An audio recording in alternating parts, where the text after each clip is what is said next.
Hi dear friends, welcome to Nisha's life style. അപ്പോൾ എൻ്റെ എല്ലാ പ്രിയ സുഹൃത്തുക്കൾക്കും നിഷാസ് ലൈഫ് സ്റ്റൈലിലേക്ക് സ്വാഗതം.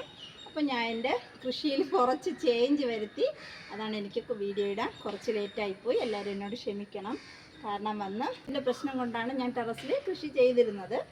ഇപ്പോൾ ഞാൻ എൻ്റെ വീടിൻ്റെ സൈഡിലോട്ടുള്ള കുറച്ച് പറമ്പിലോട്ട് ക്ലീൻ ആക്കിയിട്ട് ഒരുവിധം സൺലൈറ്റ് അടിക്കണുണ്ട്, ലൈറ്റ് കിട്ടുന്നുണ്ട്. വെയിലടിക്കുന്ന ഭാഗത്ത് തന്നെ ഞാൻ സെറ്റ് ചെയ്ത് കൊടുത്തിരിക്കുന്നത്. അപ്പോൾ ഇങ്ങനെ എല്ലാം ഒത്തിരി പച്ചക്കറി ഇങ്ങനെ ടെറസിൽ കൃഷി ചെയ്യാനും സാധിക്കുന്നില്ല. അതും ടെറസിൻ്റെ സംരക്ഷണത്തിന് വേണ്ടി കൂടെ ഞാനിപ്പോൾ കുറേശ്ശായിട്ട് എൻ്റെ കൃഷികളെല്ലാം പറമ്പിലോട്ട് മാറ്റിക്കഴിഞ്ഞു പറമ്പിലോട്ട് ഞാൻ മാറ്റിക്കൊണ്ടിരിക്കുകയാണ്. അപ്പോൾ ഇനിയിപ്പോൾ എൻ്റെ ടെറസിൽ കുറച്ച് വെണ്ട, തക്കാളി ഇത് മാത്രമേ ഉള്ളൂ.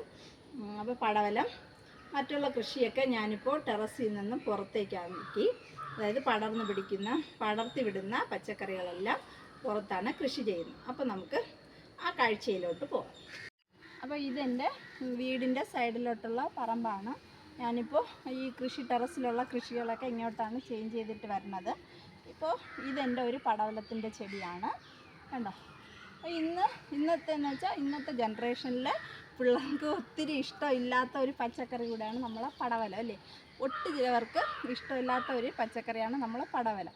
അപ്പോൾ എന്നാൽ നമ്മൾ പച്ചക്കറിയിൽ ഒഴിച്ചുകൂടാൻ പറ്റാത്ത ഒന്നുകൂടെയാണ് നമ്മുടെ പടവലങ്ങ. അതായത് സാമ്പാറിനായാലും അവിയലിനായാലും നമുക്ക് പടവലങ്ങ ഇല്ലാതെ പറ്റില്ല, അല്ലേ. അതെല്ലാവർക്കും അറിയുന്ന കാര്യം.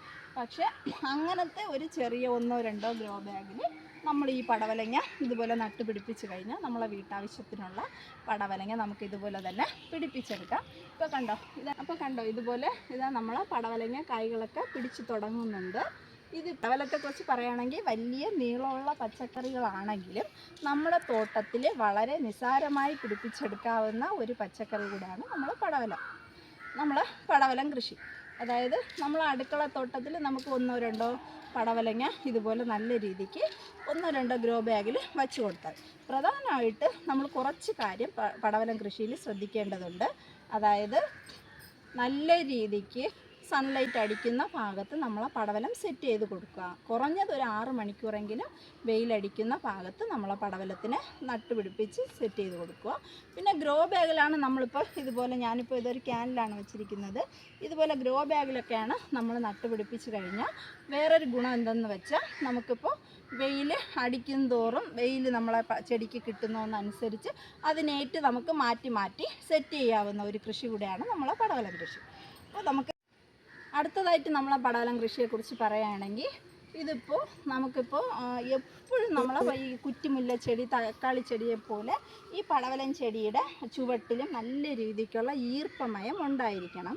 അതായത് ഇപ്പോൾ നമുക്ക് ചൂട് ഒത്തിരി അനുഭവപ്പെടുന്ന ഒരു സമയം കൂടിയാണല്ലേ. അപ്പോൾ നമുക്കിതിനായിട്ട് സെറ്റ് ചെയ്ത് കൊടുക്കേണ്ട വന്ന് നമുക്ക് പുത ഇട്ട് നമ്മളെ പറമ്പടിച്ച് വരുന്നതോ എന്തെങ്കിലും കരിയിലയോ എന്തെങ്കിലും പച്ചപ്പുല്ലിൻ്റെ വേസ്റ്റോ എന്തുകൊണ്ടെങ്കിലും നമുക്ക് ഇതിൻ്റെ ചുവടൊന്ന് പുതയിട്ട് എപ്പോഴും ഈർപ്പം നല്ല രീതിക്ക് നിലനിർത്തി കൊടുക്കണം. ഇല്ലെങ്കിൽ നമ്മളെ പടവലം വന്ന് വേഗം തന്നെ അത് നശിച്ചു പോകാനും ചാൻസ് ഉണ്ട്. കാരണം ചൂട് അത്രയ്ക്ക് നമുക്ക് ഈ ചെടിക്ക് അടിച്ചു കഴിഞ്ഞാൽ അത് വേഗത്തിൽ നശിച്ചു പോകും. അതായത് എപ്പോഴും തന്നെ നമ്മൾ ഇതിൻ്റെ ചുവട്ടിൽ ഈർപ്പമയം ആവശ്യപ്പെടുന്ന ഒരു പച്ചക്കറി കൂടെയാണ് നമ്മളെ പടവലം കൃഷി. നമുക്ക് നമ്മളെ വീട്ടിൽ വളരെ അത്യാവശ്യമാണ്. അതായത് ഇപ്പോൾ സാമ്പാർ വയ്ക്കാനായാലും അവിയൽ വയ്ക്കാനായാലും നമുക്ക് പടവലങ്ങ ആവശ്യമാണല്ലോ. അപ്പോൾ ഇതുപോലെ നമ്മൾ സിമ്പിളായിട്ട് 1-2 ചുവട് നട്ടുപിടിപ്പിച്ചാൽ മതി. നമ്മളെ വീട്ടിൽ ആവശ്യത്തിനുള്ള പടവലങ്ങ നല്ല രീതിക്ക് പിടിപ്പിച്ചെടുക്കാം. പിന്നെ നമ്മൾ പന്തലിൽ കയറ്റി വളർത്തുന്ന എല്ലാ പച്ചക്കറികളും മാക്സിമം നമ്മൾ ഏത് പാത്രത്തിലോ അല്ലെങ്കിൽ ഏതിൻ്റെ ചുവട്ടിലാണോ, മണ്ണിലാണെങ്കിൽ ചുവട്ടിൽ നടന്നോ അവിടെ വിത്തിട്ട് ആ സ്ഥലത്ത് തന്നെ നമ്മൾ സെറ്റ് ചെയ്യാൻ നോക്കുക. കാരണം ഇളക്കി മാറ്റി നട്ടുപിടിപ്പിക്കാതിരിക്കുക മാക്സിമം. അത് അങ്ങനെ ഇളക്കി നട്ടുപിടിപ്പിച്ച് കഴിഞ്ഞാൽ ചില പ്ലാന്റിൻ്റെ റൂട്ട് നശിച്ചു പോവുകയും അത് നമുക്ക് നല്ല രീതിക്ക് വിളവ് കിട്ടില്ല. അതായത് നമ്മളെ പ്ലാന്റ് വേഗത്തിൽ തന്നെ നശിച്ചു പോകാൻ കൂടെ സാധ്യതയുണ്ട്. അതുകൊണ്ട് നമ്മളിപ്പോൾ പടവലാവട്ടെ, ചുരയ്ക്ക, പിന്നെ മത്തൻ, പാവലി ഇതൊക്കെ നമ്മൾ പന്തലിൽ വളർത്തുന്ന ഒരു പച്ചക്കറിയാണല്ലേ. അപ്പോൾ അത് നമ്മുടെ ഈ ഗ്രോ ബാഗിലാണ് നമ്മൾ വയ്ക്കുന്നതെങ്കിൽ അതിൽ തന്നെ നമ്മൾ വിത്തിട്ട് കിളിർപ്പിച്ച് പന്തലിൽ കയറ്റാൻ ശ്രമിക്കുക. അപ്പം നമുക്കിപ്പോൾ എപ്പോഴും നമ്മളെ പടവലം കൃഷിക്ക് വന്ന് നമ്മുടെ ദ്രാവക രൂപത്തിലുള്ള വളമാണ് അവർ കൂടുതലായിട്ട് ഇഷ്ടപ്പെടുന്നത്. അപ്പോൾ നമുക്ക് ഹരരൂപത്തിലുള്ളതായത് നമ്മളെ ചാണകപ്പൊടി, ഫിഷിൻ്റെ വേസ്റ്റ്, ഇതിപ്പോൾ നമ്മൾ പൂക്കളെല്ലാം ഇത് പിടിച്ചു കഴിഞ്ഞു. ഇതിലിപ്പോൾ നമുക്ക് സ്പ്രേ ചെയ്ത് കൊടുത്തു കഴിഞ്ഞാൽ നമ്മുടെ പെൺപൂക്കൾ ഒത്തിരി ഈ പടവലത്തിലുണ്ടായി നമുക്ക് നല്ല രീതിക്ക് വിളവെടുക്കാൻ സാധിക്കുന്ന ഒരു പച്ചക്കറി കൂടെയാണ് നമ്മളെ പടവലം. അപ്പോൾ ഞാൻ കുറ്റി വളരെയും പന്തലിൽ മുകളിൽ നിന്നതാണ്, അതെല്ലാം ഇവിടെ തന്നെ സെറ്റ് ചെയ്ത് കഴിഞ്ഞു. ഇപ്പം നല്ല രീതിക്ക് അതിനും പൂക്കളൊക്കെ ഉണ്ടായി കായ്കൾ പിടിക്കാൻ തുടങ്ങിയിട്ടുണ്ട്. അപ്പോൾ അടുത്തതായിട്ട് നമുക്ക് ഇതിന് വന്ന് ഈ പടവലം കൃഷിക്ക് ഹരരൂപത്തിലുള്ള വളവും കൊടുക്കാം. എന്നാൽ കൂടുതലായിട്ട് അത് ഇഷ്ടപ്പെടുന്നത് ലിക്വിഡ് രൂപത്തിലുള്ള വളമാണ്. അതിനായിട്ട് ഇപ്പം ഞാൻ ഇതിൻ്റെ ചുവട്ടിലോട്ട് ആദ്യം തന്നെ ഇതിൻ്റെ കുറച്ച് ഫിഷ് വേസ്റ്റ്, എപ്പോഴും നമ്മൾ അടുക്കളത്തോട്ടം കൃഷി ചെയ്യുമ്പോൾ നമ്മളെ വീട്ടിലുള്ള ചെറിയ രീതിക്കുള്ള നമ്മൾ കൃഷി ചെയ്യുന്ന സമയത്ത് വലിയ രീതിക്കുള്ള വളങ്ങളൊന്നും നമ്മൾ വാങ്ങേണ്ട ആവശ്യമില്ലല്ലേ. നമ്മളെ കയ്യിലുള്ള എന്ത് വളമുണ്ടോ അത് ലൈറ്റായിട്ട് ചുവട് നീക്കി സെറ്റ് ചെയ്ത് കൊടുത്താൽ മതി. ഇപ്പോൾ ഞാൻ എപ്പോഴും നമുക്ക് ചിലവില്ലാത്ത കൃഷിയാണ് നമ്മളെ വിജയം. എന്തെന്ന് വെച്ചാൽ നമ്മൾ ഒത്തിരി വളങ്ങളൊക്കെ ഇങ്ങനെ വാങ്ങി സെറ്റ് ചെയ്ത് കൃഷി ചെയ്യുമ്പോൾ കൃഷി നിമിഷ നേരം കൊണ്ട് നശിച്ചു പോകുന്ന ഒരു കാര്യം കൂടെയാണ്. അപ്പോൾ ഇല്ലാത്ത കൃഷി ചെയ്ത് വിജയിപ്പിച്ചെടുക്കുന്നതാണ് നമ്മുടെ ലക്ഷ്യം കൂടെ. അപ്പോൾ ഇപ്പം ഞാനിതാ കൃഷി ചെയ്യാൻ വേണ്ടി കുറച്ച് വളം സെറ്റ് ചെയ്തിരിക്കുന്നു. അത് വേറെ ഒന്നുമല്ല, നമ്മളെ ഫിഷിൻ്റെ വേസ്റ്റ് കൊണ്ടുണ്ടാക്കിയ വളമാണ്. അപ്പോൾ ഫിഷിൻ്റെ വേസ്റ്റ് കൊണ്ട് എങ്ങനെയാണ് വളം ഉണ്ടാക്കുന്നത്, ഇതിപ്പോൾ ഞാനിപ്പോൾ കമ്പോസ്റ്റായ വളമാണ് എൻ്റെ കയ്യിലിരിപ്പുള്ളത്. ഇനി അടുത്ത ഉടനെ ഞാൻ ഫിഷിൻ്റെ വേസ്റ്റ് കൊണ്ട് എങ്ങനെ നമുക്ക് വളം സെറ്റ് ചെയ്യാമെന്ന് ഞാനൊരു വീഡിയോ ഇടുന്നതായിരിക്കും. അപ്പോൾ ഇപ്പോൾ എൻ്റെ കയ്യിൽ കമ്പോസ്റ്റ് രൂപമായി, അതായത് നമ്മളെ ഫിഷിനിൽ വരുന്ന വേസ്റ്റുകളുണ്ടല്ലോ, തല, മുള്ള്, ഇതെല്ലാം, അതിനെല്ലാം നമുക്ക് കുറച്ച് ചാണകപ്പൊടിയും മണ്ണും ചാരം ഇത് മൂന്നും കൂടെ മിക്സ് ചെയ്ത് ഇട്ട് കഴിഞ്ഞാൽ അത് ജീർണിച്ച് നമ്മളെ വീടിൻ്റെ സൈഡിൽ എവിടെയെങ്കിലും ഒരു സ്ഥലത്ത് വെച്ച് കഴിഞ്ഞാൽ മതി. സ്മെല്ലൊന്നും ഇല്ലാതിരിക്കും. അതൊക്കെ ഒരു 2 മാസം ആകുമ്പോൾ തന്നെ നല്ല രീതിക്കുള്ള ഇതിപ്പോൾ ഞാൻ തയ്യാറാക്കിയ ഫിഷിൻ്റെ കമ്പോസ്റ്റാണ്, കണ്ട. അപ്പോൾ ഒരു വേസ്റ്റ് ഒന്നും ഇതിലില്ല, നല്ല രീതിക്ക് കമ്പോസ്റ്റ് ആയി കഴിഞ്ഞാൽ ഒരു വളം കൂടിയാണ്. അപ്പോൾ ഇത് ഒത്തിരി വേണ്ട, നമ്മൾ എല്ലുപൊടിക്ക് പകരവും ഇത് സെറ്റ് ചെയ്ത് കൊടുക്കാം. ഒത്തിരി ഇടരുത്, കുറച്ച് നമുക്ക് അടിവളമായിട്ടും ഉപയോഗിക്കാൻ പറ്റുന്ന ഒരു നല്ല രീതിക്കുള്ള കമ്പോസ്റ്റ് വളമാണ് നമ്മളെ ഫിഷ് വേസ്റ്റ് വളം. അപ്പോൾ ഇതിപ്പോൾ ഞാനിപ്പോൾ ഫിഷിൻ്റെ വേസ്റ്റിൻ്റെ വളം ശകലം ഈ പടവലത്തിന് ഇട്ട് കൊടുക്കുന്നുണ്ട്.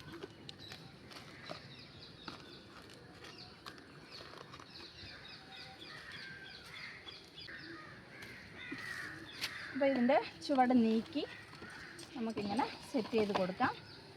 വേസ്റ്റ്, പിന്നെ നമ്മളെ പച്ചക്കറിയുടെ ഉള്ളിത്തൊലി, കാരണം ഈ പച്ചക്കറിക്ക് വന്ന് ഒത്തിരി ചുവട്ടിൽ ഈർപ്പമയം ആവശ്യമുണ്ട്. അതായത് ഒത്തിരി ചൂട് അനുഭവപ്പെടുന്ന ഒരു സമയം കൂടാണ് അല്ലേ. അതുകൊണ്ട് ഇതിന് നമുക്ക് നല്ല രീതിക്ക് പൊത കൂടെ ഇട്ട് കൊടുക്കണം. കൂട്ടത്തിൽ നമ്മുടെ ദ്രാവക രൂപത്തിലുള്ള വളമാണ് നമ്മളെ ഈ പടവലം കൃഷിയിൽ ഈ പടവലം പടവലം ചെടി വന്ന് ഒത്തിരി ഇഷ്ടപ്പെടുന്നത് കൂടെ. നമുക്കിനി ഇതിലോട്ട് കുറച്ച് നമ്മളിപ്പോൾ ടെറസിൽ കൃഷി ചെയ്യുന്നതിനും പറമ്പിൽ കൃഷി ചെയ്യുന്നതിനും കുറച്ച് ഡിഫറൻസ് കൂടെയുണ്ട്. നമുക്കിപ്പോൾ ടെറസിലാകുമ്പോൾ നമ്മൾ മണ്ണെല്ലാം കൊണ്ട് കയറണമല്ലേ. പറമ്പിലാകുമ്പോൾ നമ്മളെ ഈ പറമ്പിനെ തന്നെ കുറച്ച് നമ്മൾ വളം ഇട്ട് കൊടുത്തു കഴിഞ്ഞാൽ നമ്മളെ ഈ പറമ്പിനെ തന്നെ ശകലം വളത്തിൻ്റെ പുറത്തോട്ട് മണ്ണ് കൂടെ ഇട്ട് കൊടുക്കണം. അപ്പോൾ തന്നെ അത് വേഗത്തിൽ നല്ല രീതിക്കുള്ള ഫലം കിട്ടുകയുള്ളൂ.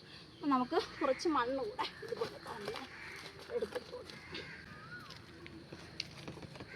നല്ല രീതിക്ക് കായ്ഫലം കിട്ടും. ഇപ്പോൾ ഇനി നമുക്കിതിൽ പ്രധാനമായിട്ട് അതുകൊണ്ട് എപ്പോഴും നമ്മൾ പ്രധാനമായിട്ട് ശ്രദ്ധിക്കേണ്ട ഒരു കാര്യം കൂടെയാണ്, നമ്മളെ ചുവട്ടിൽ എപ്പോഴും തണുപ്പ് നിലനിർത്തി കൊടുക്കേണ്ട ആവശ്യം കൂടിയാണ്.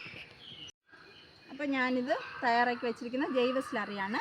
ജൈവ സ്ലറി ഇല്ലെങ്കിൽ നമുക്ക് കടലപ്പിണ്ണാക്കുണ്ടല്ലോ, അത് നമ്മളെ പുളിപ്പിച്ച കഞ്ഞി വെള്ളത്തിൽ പുളിപ്പിച്ച് 2-3 ദിവസം മിക്സ് ചെയ്ത് വെച്ചിട്ട് അത് കുറച്ച് ഒരു കപ്പ് അളവിന് 3-4 കപ്പ് വെള്ളം കൂടെ ചേർത്ത് നല്ല രീതിക്ക് ലിക്വിഡ് ഫാമിൽ നമുക്കിതിൻ്റെ ചുവട്ടിലോട്ട് ഒഴിച്ച് കൊടുത്ത് തണുപ്പ് നല്ല രീതിക്ക് നിലനിർത്താവുന്നതാണ്. അപ്പോൾ ഇതിൻ്റെ തണുപ്പ് നിലനിർത്തി കൊടുക്കാൻ കരുതി ഞാനിപ്പോൾ ഇതിൻ്റെ ചുവട്ടിൽ കുറച്ച് കരിയില കൂടെ ഇട്ട് ഇതിനൊന്ന് പുതയിട്ട് കൊടുക്കുകയാണ്. കാരണം നല്ല രീതിക്ക് തണുപ്പ് നിലനിന്നാൽ മാത്രമേ ഈ ചെടി നശിച്ചു പോകാതിരിക്കുകയുള്ളൂ. നല്ല രീതിക്ക് വിളവ് തന്നിട്ട് നശിക്കുകയുള്ളൂ. അല്ലെങ്കിൽ 1-2 കായ് പിടിച്ച് കഴിഞ്ഞതിന് ശേഷം വേഗത്തിൽ അത് നശിച്ചു പോവേണ്ട സാധ്യതയുണ്ട്. അതുകൊണ്ട് നമുക്കിതിനോട് കുറച്ച് പുത കൂടെ ഇട്ട് കൊടുക്കാം. അപ്പം ചൂട് ഒത്തിരി അനുഭവപ്പെടുന്നതുകൊണ്ട് ഇങ്ങനത്തെ പച്ചക്കറി കൃഷിയൊക്കെ വളരെ വേഗത്തിൽ ബാധിക്കുന്നുണ്ട്. അത് ഇപ്പോൾ മഴ കുറവല്ലേ, അപ്പോൾ അതുകൊണ്ട് നമുക്കിതുപോലെ നമ്മൾ ദിവസവും വന്ന് ഇതിന് ചുവട്ടിൽ വെള്ളമുണ്ടോ എന്ന് കയറി ശ്രദ്ധിച്ച് വളർത്തി കഴിഞ്ഞാൽ നമുക്ക് ഇതിൽ നിന്ന് നല്ല രീതിക്കുള്ള പടവലം തന്നെ നമുക്ക് വിളവെടുക്കാൻ സാധിക്കുന്നതാണ്. നമ്മൾ പടവലത്തിന് വരുന്ന കുറച്ച് അസുഖങ്ങളുണ്ട്. അതായത് വെള്ളീച്ച നമുക്ക് ബാധിക്കാം. അതായത് നമ്മളെ പയർ കൃഷിയിലൊക്കെ മീറ്റർ പയറിലൊക്കെ ബാധിക്കുന്ന ഒരു അസുഖമാണ് വെള്ളീച്ച. അത് ഇതിന് ബാധിക്കാൻ ചാൻസുള്ള ഒരു കൃഷി കൂടെയാണ്. പിന്നെ നമ്മൾ ചിത്രകീടം എന്ന് പറഞ്ഞിട്ട് അസുഖം, അതായത് ഈ ഇലകളിലൊക്കെ ആർട്ട് പോലെ പെയിൻറ്റ് ചെയ്തിരിക്കും, അങ്ങനത്തെ അസുഖം ബാധിക്കാം. പിന്നെ വന്ന് മീലിമൂട്ട ഇങ്ങനത്തെ അസുഖം. പിന്നെ വന്ന് ഇതുപോലെ കായ്കൾ പിടിച്ച് കഴിയുമ്പോൾ വന്ന് പുഴുകുത്തുന്ന ഒരു പുഴുക്കൾ ഇങ്ങനെ കയറി ആ കായയെ മൊത്തത്തിൽ നശിപ്പിച്ച് കളയുന്ന കൂടെ ബാധിക്കുന്ന ഒരു കൃഷി കൂടെയാണ് നമ്മുടെ പടവലം കൃഷി. അങ്ങനെ ഇങ്ങനത്തെ ഒത്തിരി കുറച്ച് കാര്യങ്ങൾ ശ്രദ്ധിച്ചു കഴിഞ്ഞ് നമ്മൾ പടവലം ഇതുപോലെ വളർത്തിക്കഴിഞ്ഞാൽ വളരെ നിസ്സാരമായിട്ട് നമുക്ക് കൃഷി ചെയ്യാവുന്ന ഒരു കൃഷി കൂടെയാണ് നമ്മളെ പടവലം. നമ്മളെ വീട്ടാവശ്യത്തിൽ വലിയ രീതിക്കൊന്നും ഇല്ലെങ്കിലും നമുക്ക് അത്യാവശ്യമായിട്ട് ഒരു സാമ്പാറിനായാലും ഒരു അവിയലിനായാലും നമുക്ക് പടവലം വേണമല്ലേ. അപ്പോൾ അതുപോലെ നിസ്സാരമായിട്ട് നമുക്കിത് കൃഷി ചെയ്തെടുക്കാവുന്ന ഒരു കൃഷി കൂടെയാണ് നമ്മളെ പടവലം കൃഷി. അപ്പോൾ അങ്ങനെ ഈ അസുഖങ്ങൾ ബാധിക്കുന്നതിന് മുൻപേ നമുക്ക് ആഴ്ചയിൽ ഒരു ദിവസം നമ്മളെ ജൈവ രീതിയിലുള്ള സ്പ്രേ ചെയ്ത് കൊടുത്ത് ഈ അസുഖങ്ങളൊക്കെ നമുക്ക് തടയാം. അതായത് ആഴ്ചയിൽ ഒരു 2 പ്രാവശ്യം ഈ കീടങ്ങളെ തടഞ്ഞു നിർത്തേണ്ട സ്പ്രേ, അതായത് നമ്മളെ ബിവേറിയ പിന്നെ നമ്മളെ വേപ്പെണ്ണ സോപ്പ് മിശ്രിതം, ഇങ്ങനെ ആഴ്ചയിൽ 2 പ്രാവശ്യം നമുക്ക് ഇതുപോലെ സ്പ്രേ ചെയ്ത് കൊടുത്തു കഴിഞ്ഞാൽ നല്ല രീതിക്ക് തന്നെ നമ്മളെ വീട്ടാവശ്യത്തിനുള്ള പടവലം നമുക്ക് തന്നെ കൃഷി ചെയ്ത് നിസ്സാരമായിട്ട് കൃഷി ചെയ്തെടുക്കാം. പടവലങ്ങ വലിയ രീതിക്കുള്ള കായ്കളുണ്ട്. ഇത് ബേബി പടവലം എന്ന് പറയുന്ന ഒരു വെറൈറ്റിയിലുള്ള ഒരു പടവലമാണ്. അപ്പോൾ പടവലം നീളമുള്ള പച്ചക്കറി ആണെങ്കിലും വളരെ നിസ്സാരമായിട്ട് കൃഷി ചെയ്തെടുക്കാവുന്ന ഒരു കൃഷി കൂടെയാണ് നമ്മളെ പടവലം കൃഷി. അപ്പോൾ നമ്മൾ പടവലം നട്ടുപിടിപ്പിച്ചാൽ മാത്രം പോരാ, അതിൻ്റെ വിളവെടുപ്പ് കൂടെ നിങ്ങളിലൂടെ ഷെയർ ചെയ്യണം അല്ലേ. വലിയ രീതിക്കൊന്നുമില്ല, ഇത് നമ്മൾ കഴിഞ്ഞ ഫെബ്രുവരിയിൽ ഞാൻ നട്ടുപിടിപ്പിച്ച പടവലമാണ്. അപ്പോൾ അതിനൊരു ചെറിയ വിളവെടുപ്പ് 3 കായ ഇതിൽ പിടിച്ചു. അതിൽ ഒരു കായ ഞാൻ വന്ന് വിഷുക്കണിക്ക് വേണ്ടി എടുത്തു കഴിഞ്ഞിരുന്നു. ഇപ്പോൾ 2 കായുണ്ട്. അപ്പോൾ നമുക്ക് നമ്മൾ അടുക്കളത്തോട്ടത്തിൽ എങ്ങനെ പടവലം നട്ടുപിടിപ്പിച്ച് അതിനെ ഇതുപോലെ ചെറിയ രീതിക്ക് നമ്മളെ വീട്ടാവശ്യത്തിനുള്ള കായ്കൾ എങ്ങനെ പിടിപ്പിച്ചെടുക്കാം എന്നുള്ളതാണ് ഇന്നത്തെ എൻ്റെ വീഡിയോ. കൂട്ടത്തിൽ നമ്മുടെ പടവലം ഞാൻ വന്ന് ഇത് വലിയ രീതിക്കുള്ള വിത്തുകളൊന്നും വാങ്ങി കിളിർപ്പിച്ചതല്ല. അതായത് എൻ്റെ വീട്ടാവശ്യത്തിന് വാങ്ങിയ പച്ചക്കറിയിൽ നിന്നും കിട്ടിയ വിത്ത് കൊണ്ട് ഞാനിത് എൻ്റെ അടുക്കളത്തോട്ടത്തിൽ പിടിപ്പിച്ചെടുത്ത പടവലമാണ്. അപ്പോൾ അതിനെ ഞാൻ ഇന്ന് വിളവെടുക്കുകയാണ്. വലുതായിട്ടൊന്നുമില്ല, ചെറുതായിട്ട് 2 എണ്ണം തന്നെ ഉള്ളൂ. അതിനെ കൂടെ നമുക്ക് വിളവെടുക്കാം. വലിയ പടവലമല്ല, ചെറിയ കായാണ്, ബേബി പടവലമാണ്. അപ്പോൾ ഈ 2 പടവലങ്ങയുടെ കൂട്ടത്തിൽ നമുക്ക് 2 കാലിഫ്ലവർ കൂടെ നിൽപ്പുണ്ട്, അതിനെ കൂടെ വിളവെടുക്കാം. അവസാനത്തെ കാലിഫ്ലവറാണ്, പച്ചക്കറിയാണ്. ഇത് സെപ്റ്റംബറിൽ തന്നെ നമുക്കടുത്ത് നട്ടുപിടിപ്പിക്കാൻ പറ്റും. 2 തക്കാളിയെ കൂടെ നമുക്ക് വിളവെടുക്കാം. പഴുപ്പ് നിൽക്കുന്നു.